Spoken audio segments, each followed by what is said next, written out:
Saya pernah berpikir bahwa cinta sejati hanya ada antara pria dan wanita, seperti yang diajarkan oleh keluarga dan masyarakat di sekitar saya di Jakarta yang ramai ini. Sampai hari itu tiba, ketika saya menemukan pacar saya, yang saya cintai selama 3 tahun, sedang bermesraan dengan sahabat saya sendiri di kamar apartemen kami.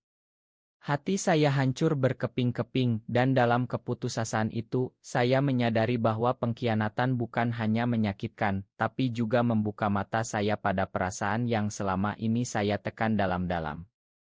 Nama saya Ari, seorang karyawan biasa di sebuah perusahaan teknologi di pusat kota Jakarta. Setiap hari, saya berjuang melawan kemacetan lalu lintas yang tak pernah berakhir, hanya untuk tiba di kantor dan menatap layar komputer selama berjam-jam. Hidup saya terasa monoton, tapi saya punya Rina, pacar saya yang cantik dan penuh semangat. Kami bertemu di kampus dulu, dan sejak itu, dia menjadi alasan saya bertahan di kota besar ini. Tapi sekarang, semuanya berubah. Malam itu, setelah pulang lebih awal dari kantor karena sakit kepala, saya membuka pintu apartemen dan melihat mereka, Rina dan Andi, sahabat saya sejak SMA, berpelukan di sofa. Suara tawa mereka berubah menjadi keheningan yang memekakkan telinga saat mereka melihat saya. Ari, ini bukan seperti yang kamu lihat, kata Rina dengan suara gemetar, tapi mata saya sudah kabur oleh air mata. Dalam hati saya, ribuan pertanyaan berputar-putar. Mengapa? Apa yang salah dengan saya? Apakah saya tidak cukup baik? Saya merasa seperti tanah longsor yang menghancurkan segalanya di bawahnya. Saya berlari keluar dari apartemen tanpa arah, hanya ingin menghilang dari kenyataan ini. Malam itu, saya tidur di bangku taman dekat kantor, dingin menusuk tulang, tapi sakit hati ini lebih menyiksa. Keesokan harinya, saya memaksakan diri ke kantor, wajah pucat dan mata bengkak. Bos saya, Pak Budi, seorang pria berusia 35 tahun yang selalu tampak tenang dan berwibawa, memperhatikan saya dari balik kacamata hitamnya. Ari, kamu baik-baik saja, tanyanya saat saya melewati ruangannya. Saya hanya mengangguk, tapi di dalam, saya berteriak minta tolong. Pak Budi adalah sosok yang disegani di kantor. Dia memimpin tim dengan tegas tapi adil, dan rumor mengatakan dia belum pernah menikah, meski banyak wanita yang mendekatinya. Saya tidak pernah terlalu memikirkan hal itu, bagiku dia hanyalah atasan. Tapi hari itu, setelah rapat, dia memanggil saya ke ruangannya. Duduklah, Ari. Ceritakan apa yang terjadi, katanya dengan suara lembut yang jarang saya dengar. Saya ragu, tapi akhirnya air mata saya tumpah lagi. Saya menceritakan semuanya, tentang Rina, Andi, dan bagaimana dunia saya runtuh. Pak Budi mendengarkan tanpa menghakimi, hanya mengangguk pelan. Pengkhianatan itu menyakitkan, tapi itu juga pelajaran. Kamu lebih kuat dari yang kamu kira, ucapnya, dan untuk pertama kalinya, saya merasa dilihat sebagai manusia, bukan hanya karyawan. Malam-malam berikutnya, saya kesulitan tidur. Pikiran saya dipenuhi bayangan Rina dan Andi. Mengapa saya tidak melihat tanda-tandanya? Apakah saya terlalu naif? Saya mulai mempertanyakan segalanya, termasuk perasaan saya sendiri. Dulu, di masa remaja, saya pernah merasakan ketertarikan aneh pada teman laki-laki, tapi saya abaikan itu sebagai AC. Sekarang dalam kesendirian ini, perasaan itu muncul lagi, membuat saya bingung. Di kantor, Pak Budi mulai lebih perhatian. Dia mengajak saya makan siang, membahas proyek, tapi juga hal-hal pribadi. Hidup ini penuh kejutan, Ari. Jangan biarkan satu pengkhianatan menghancurkanmu, katanya suatu hari. Matanya menatap saya dengan intensitas yang membuat jantung saya berdegup kencang. Apakah ini hanya simpati atau ada sesuatu yang lebih? Suatu akhir pekan, Pak Budi mengundang saya ke rumahnya di pinggiran Jakarta, katanya untuk membahas proposal baru. Saya setuju, berpikir itu kesempatan untuk melupakan masalah. Rumahnya sederhana tapi nyaman, dengan taman kecil yang penuh bunga melati. Kami bicara sampai malam, dan tiba-tiba, dia bertanya, Ari, pernahkah kamu memikirkan bahwa cinta bisa datang dari arah yang tak terduga? Saya terdiam, hati saya bergejolak. Dalam diam itu, dia mendekat, tangannya menyentuh bahu saya. Saya tahu ini rumit, tapi saya merasakan sesuatu padamu sejak lama. Kata-katanya seperti petir, menyambar hati saya yang rapuh. Saya mundur, bingung dan takut. Apakah ini benar? Atau hanya pelarian dari sakit hati? Kembali ke apartemen, saya bergulat dengan diri sendiri. Bagaimana bisa? Saya laki-laki normal, bukan? Tapi kenangan masa kecil muncul saat saya diam-diam mengagumi kakak kelas laki-laki atau merasa cemburu pada teman yang dekat dengan cowok lain. Mungkinkah saya telah menipu diri sendiri selama ini? Pengkhianatan Rina bukan hanya akhir, tapi awal dari penemuan diri. Saya mulai mencari tahu, membaca artikel online tentang orientasi seksual, dan semakin yakin bahwa perasaan ini nyata. Tapi masyarakat Indonesia, dengan norma konservatinya, membuat saya takut. Bagaimana jika keluarga tahu? Bagaimana jika kantor tahu? Beberapa hari kemudian, Rina datang ke kantor, memohon maaf. Ari, aku salah. Andi hanya kesalahan sementara. Kembalilah padaku. Matanya basah, tapi hati saya sudah mati rasa. Tidak, Rina. Kamu telah menghancurkan kepercayaan kita. Saya katakan itu dengan tegas, meski di dalam saya masih sakit. Setelah dia pergi, Pak Budi menghampiri. Kamu kuat, Ari. Katanya, dan kali ini, saya biarkan tangannya menyentuh punggung saya. Perasaan hangat menyebar, berbeda dari apa yang pernah saya rasakan dengan Rina. Ini lebih dalam, lebih jujur. Perlahan hubungan kami berkembang. Kami bertemu di luar kantor, jalan-jalan di Monas saat malam, berbagi cerita tentang masa lalu. Pak Budi menceritakan bagaimana dia menyembunyikan identitasnya karena tekanan keluarga. Saya pernah hampir menikah, tapi itu bukan saya. Katanya dengan suara pilu. Saya merasa terhubung, seperti menemukan bagian yang hilang dari jiwa saya. Tapi konflik muncul, Andi yang ternyata tahu tentang kami, mulai menyebarkan rumor di kantor. Ari dan Pak Budi. Itu tidak wajar. Bisik-bisik mulai terdengar, membuat saya cemas. Apakah ini akan menghancurkan karier saya? Di tengah kekacauan itu, saya bertemu keluarga. Ayah saya, seorang pensiunan guru, bertanya tentang Rina. Kapan kalian menikah? Saya bohong, tapi di dalam saya berperang. Haruskah saya jujur? Malam itu, saya menangis sendirian, mempertanyakan pilihan saya. Pak Budi menelepon, Ari, kita hadapi bersama. Suaranya memberi kekuatan, tapi ketakutan tetap ada. Ini baru permulaan dari badai yang lebih besar. Hari-hari berikutnya terasa seperti berjalan di atas pisau tajam. Rumor di kantor semakin kencang, dan saya merasa mata semua orang menatap saya dengan curiga. Apa benar Ari dan Pak Budi? Saya dengar bisikan itu di pantry. Hati saya berdegup kencang setiap kali melewati rekan kerja. Di dalam saya bertanya-tanya, apakah cinta ini layak untuk semua ini? Pak Budi mencoba menenangkan saya. Biarkan saja, Ari. Yang penting kita saling percaya. Tapi kata-katanya tidak cukup menghapus kekhawatiran saya. Malam itu, saya duduk sendirian di balkon apartemen, memandang lampu-lampu kota yang berkelap-kelip. Mengapa hidup harus serumit ini? Dulu, dengan Rina, semuanya tampak sederhana, meski ternyata palsu. Andi, sahabat yang kini menjadi musuh, menghubungi saya. Ari, kamu gila. Dengan bosmu. Itu akan menghancurkanmu. Suaranya penuh amarah, tapi saya tahu itu karena rasa bersalahnya sendiri. Kamu yang menghancurkan persahabatan kita dulu, Andi. Sekarang biarkan aku hidup. Saya balas dengan tegas, tapi setelah telepon ditutup, air mata mengalir. Pengkhianatan ganda ini membuat saya meragukan semua orang. Bahkan Pak Budi, apakah dia benar-benar tulus atau hanya memanfaatkan kerapuhan saya?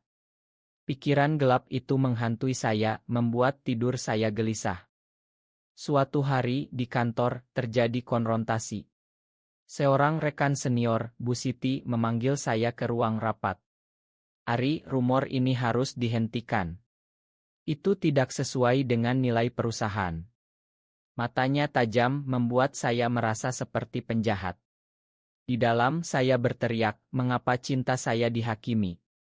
Saya bukan monster. Setelah itu, saya lari ke toilet, menangis diam-diam. Pak Budi datang, memeluk saya pelan.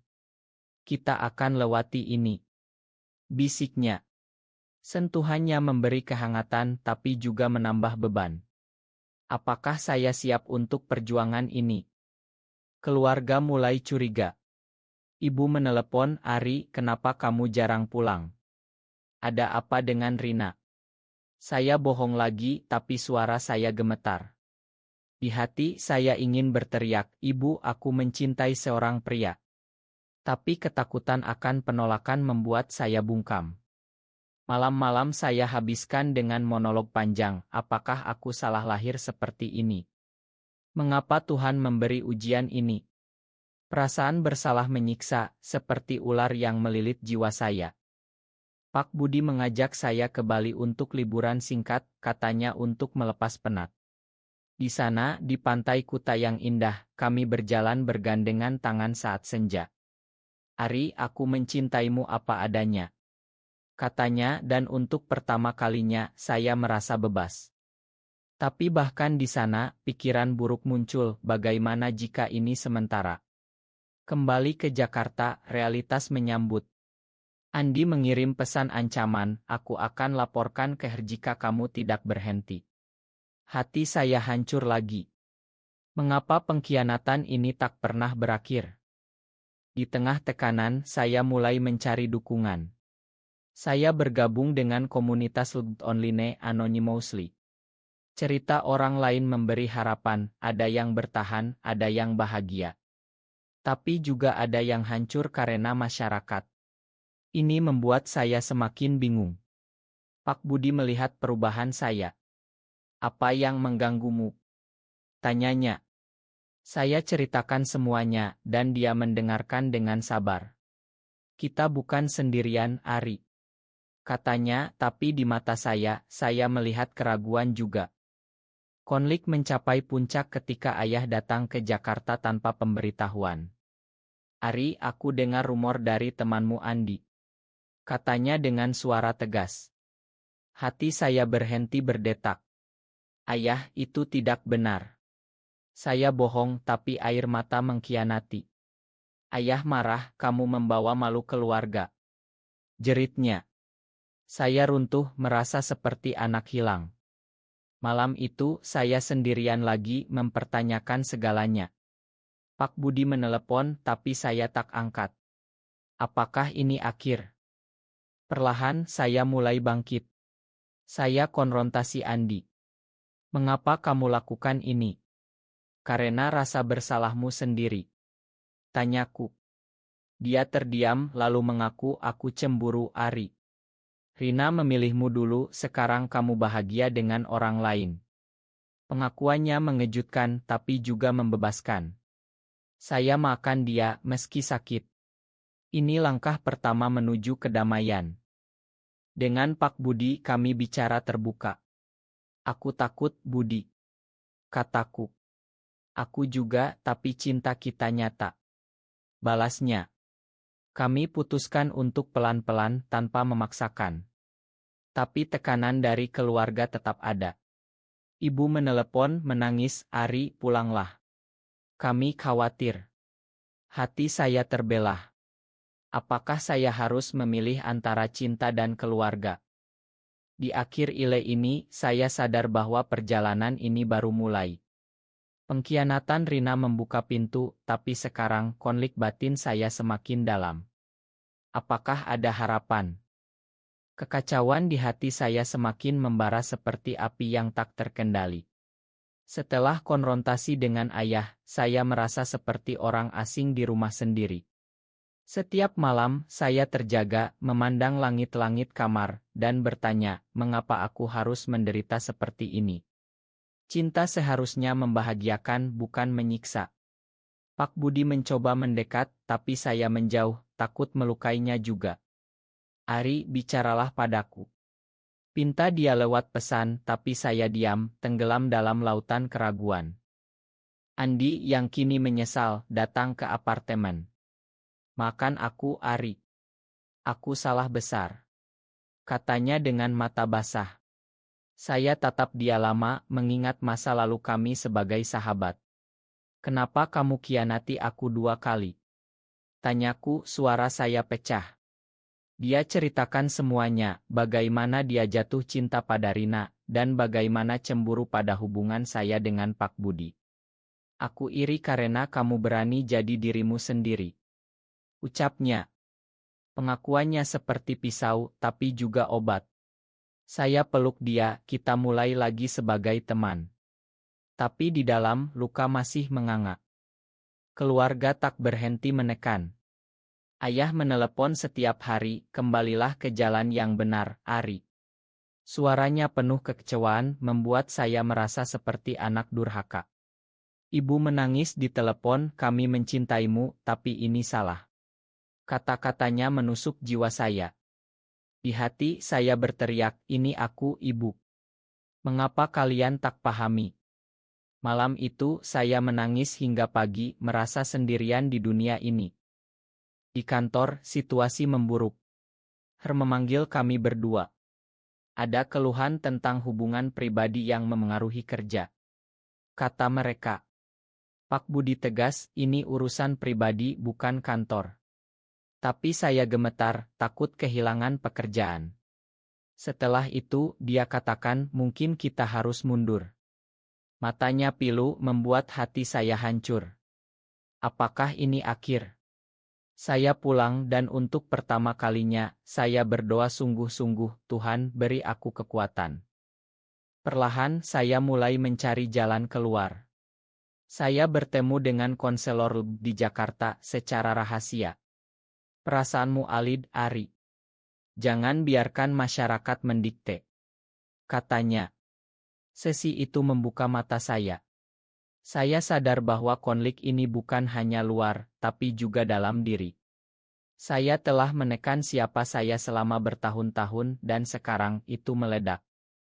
Rina muncul lagi, kali ini dengan Andi. Ari, kami akan menikah. Makan kami. Katanya. Saya tatap mereka dan anehnya, tak ada amarah lagi. Selamat, Rina. Semoga kalian bahagia. Balas saya dan itu tulus. Pengkhianatan mereka telah membawa saya ke sini, ke cinta yang lebih dalam. Dengan Pak Budi kami bertemu di kai kecil. Aku tak bisa tanpamu, Ari. Katanya, tangannya gemetar.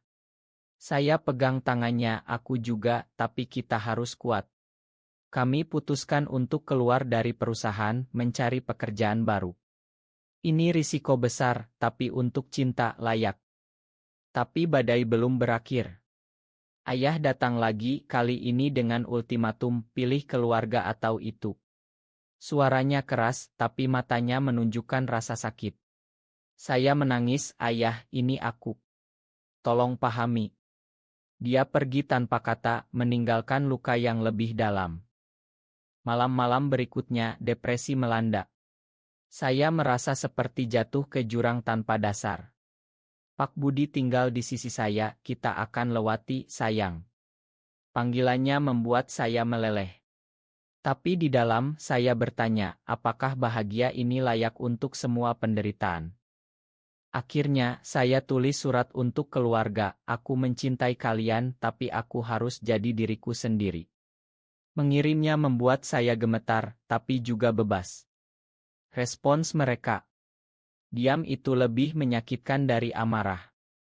Di tengah itu Pak Budi ajak saya ke masjid berdoa bersama. Tuhan menciptakan kita seperti ini. Katanya. Itu memberi harapan kecil. Konflik mencapai klimaks ketika rekan kantor mengadakan pertemuan. "Kami dukung kalian," kata beberapa, mengejutkan saya. Ternyata tidak semua menentang. Ini titik balik membuat saya lebih kuat. Tapi luka batin tetap ada, semakin dalam setiap hari. Apakah ada akhir bahagia? Penderitaan di hati saya seperti ombak yang tak henti menerjang, semakin kuat dan menyakitkan. Setelah surat itu, keluarga tak hubungi saya lagi. Setiap hari, saya cek ponsel, berharap pesan dari ibu atau ayah, tapi kosong. Di dalam saya berteriak, "Mengapa kalian tinggalkan aku? Aku anakmu." Malam-malam saya habiskan dengan tangis yang tak berujung, merasa seperti orang buangan. Pak Budi menjadi satu-satunya penopang. "Mereka butuh waktu, Ari," katanya, memeluk saya erat. Tapi bahkan dia, saya lihat keraguan di matanya. Apakah dia lelah dengan drama ini? Saya tanya diri sendiri, dan jawabannya membuat saya takut. Kami pindah ke apartemen baru di Bogor, jauh dari Jakarta yang penuh kenangan buruk. Di sana, udara segar seharusnya menyembuhkan, tapi luka saya semakin menganga.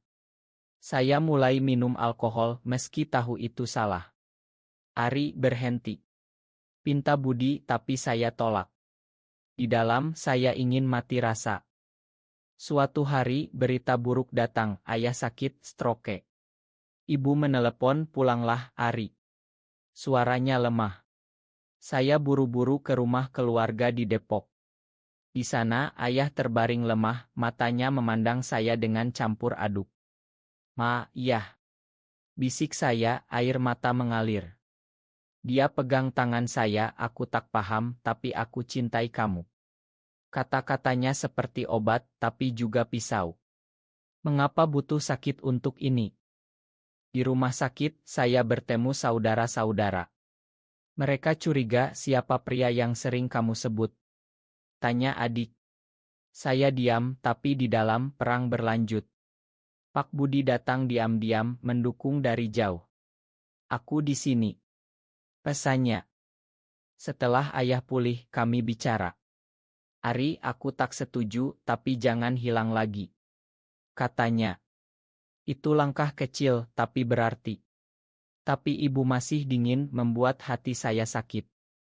Kembali ke Bogor, saya dan Budi semakin dekat. Kami berbagi mimpi, membuka bisnis kecil, hidup bebas. Tapi masa lalu menghantui. Rina menelepon, "Ari, aku hamil dengan Andi." "Ma, atas semuanya." Beritanya mengejutkan, tapi saya ucapkan selamat. Di dalam, saya iri, mereka punya keluarga normal, sementara saya berjuang. Konflik baru muncul, teman lama menjauh. "Kamu berubah, Ari," kata mereka. Saya merasa terisolasi, hanya Budi yang ada. Tapi bahkan dengan dia, argumen muncul. "Kamu terlalu bergantung padaku," bentaknya suatu malam. Saya menangis karena kamu satu-satunya. Kami bertengkar, dan dia pergi. Malam itu, saya merasa dunia runtuh lagi. Esoknya, dia kembali memohon "Ma, aku takut kehilanganmu," katanya. Kami berdamai, tapi luka baru terbentuk. Di hati, saya bertanya, apakah cinta ini terlalu rapuh? Saya mulai terapi lagi, belajar menerima diri. "Kamu layak bahagia, Ari," kata terapis. Perlahan saya bangun kepercayaan diri. Saya tulis jurnal, menuangkan semua emosi, dari pengkhianatan hingga cinta baru. Suatu hari, Budi ajak saya ke Gunung Bromo. Di sana, di tengah kabut pagi, dia berlutut. "Ari, maukah kau jadi pasanganku selamanya?" tanyanya. Air mata saya mengalir, "Ya, Budi." Itu momen indah, tapi di dalam, ketakutan tetap, bagaimana masyarakat. Kembali, realitas menyambut. Keluarga tahu dari adik. "Ayah marah lagi, jangan bawa dia ke sini," jeritnya. Saya hancur, merasa ditolak total. Malam itu, saya kontemplasi bunuh diri. Mengapa terus berjuang? Pikir saya. Tapi pesan Budi, aku butuh kamu. Menyelamatkan saya. Penderitaan ini semakin dalam, seperti lubang hitam yang menelan segalanya. Apakah ada cahaya di ujung? Rasa sakit di jiwa saya seperti badai yang semakin ganas, menghancurkan segala yang tersisa. Setelah penolakan ayah, saya jatuh ke depresi berat. Hari-hari berlalu dalam kabut, saya tak makan, tak tidur. Ari, bangun. Pinta Budi, tapi saya diam, tenggelam dalam kegelapan. Di dalam suara-suara berbisik, kamu tak layak, kamu monster. Pengkhianatan Rina terasa kecil dibanding pengkhianatan keluarga. Budi bawa saya ke dokter, diagnosis depresi klinis. Obat dan terapi menjadi rutinitas. Kamu harus lawan, sayang. Katanya, matanya penuh air mata. Melihat dia menderita karena saya membuat saya lebih sakit. Apakah aku egois? Perlahan dengan bantuan saya mulai bicara. Saya ceritakan pada Budi tentang mimpi buruk, dikejar masyarakat, dicaci maki. Itu bukan realitas. Katanya, tapi di Indonesia itu bisa jadi nyata. Suatu hari ibu datang ke Bogor. Ari, aku tak bisa tidur memikirkanmu. Katanya, memeluk saya. Air mata kami bercampur. Ma, Bu. Aku tak bisa ubah siapa aku. Bisik saya. Dia tatap saya lama, aku coba pahami. Itu harapan kecil, tapi berharga. Ayah masih keras, tapi ibu jadi jembatan. Dia ajak Budi bertemu diam-diam, dia baik, Ari. Katanya setelahnya. Perlahan keluarga mulai melunak. Tapi konflik luar muncul, di pekerjaan baru, bos tahu tentang kami. Ini tak sesuai budaya perusahaan. Katanya. Kami dipecat. Kemarahan membara, mengapa kami dihakimi? Kami mulai bisnis online jual produk lokal Indonesia. Sulit tapi bersama kami bangun. Ini ujian kita. Kata Budi. Malam-malam emosi memuncak.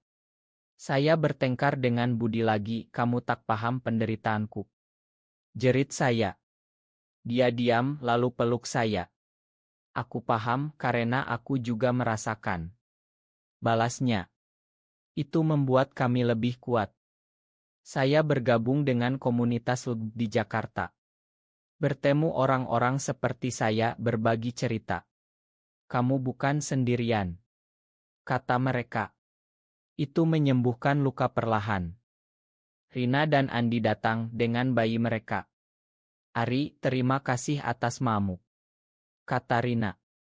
Saya peluk bayi itu, merasa damai. Pengkhianatan masa lalu sirna. Dengan keluarga, ayah akhirnya bicara. Aku tak setuju, tapi aku tak ingin kehilangan anakku. Katanya di telepon. Air mata mengalir, akhirnya, penerimaan. Budi dan saya rencanakan pernikahan sederhana di Bali, meski tak resmi. Ini untuk kita. Katanya. Tapi sebelum itu, krisis terakhir, ancaman dari tetangga Konserati. Pergi dari sini. Ancam mereka. Kami takut, tapi kami lawan dengan hukum.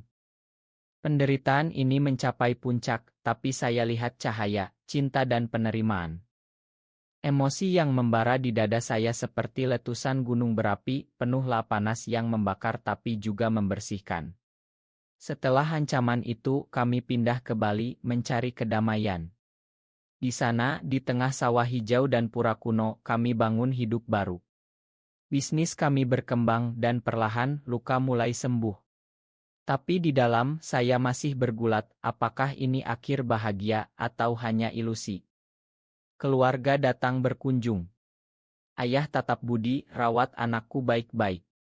Katanya suara pelan. Itu penerimaan penuh, membuat saya menangis bahagia. Ibu memasak makanan aurit, seperti dulu. Kami bangga padamu, Ari.